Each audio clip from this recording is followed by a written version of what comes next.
Grace and peace be with you. Hi, my name is Mark. I'm the pastor at Sycamore Creek in Potterville, and I have a brief thought for you today. It comes from James chapter 4, verses 1 through 3. I've been working my way through James in my devotions and sharing brief thoughts on the book of James.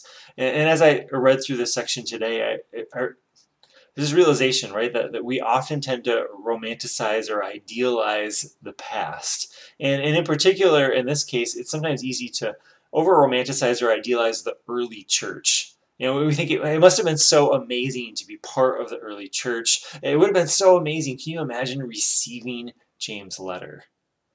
And then we get to James 4, verses 1 through 3, and we realize, well, the church was made up of people, just like the church is made up of people today, and it wasn't perfect now, and it wasn't perfect back then either. They had conflict.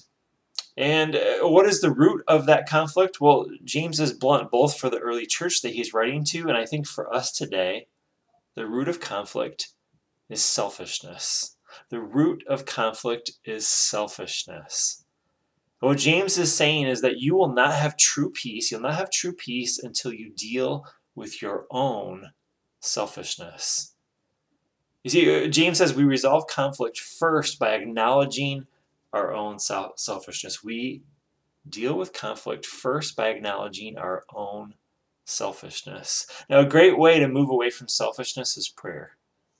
Prayer focuses us off of ourselves and puts our attention on God and on others.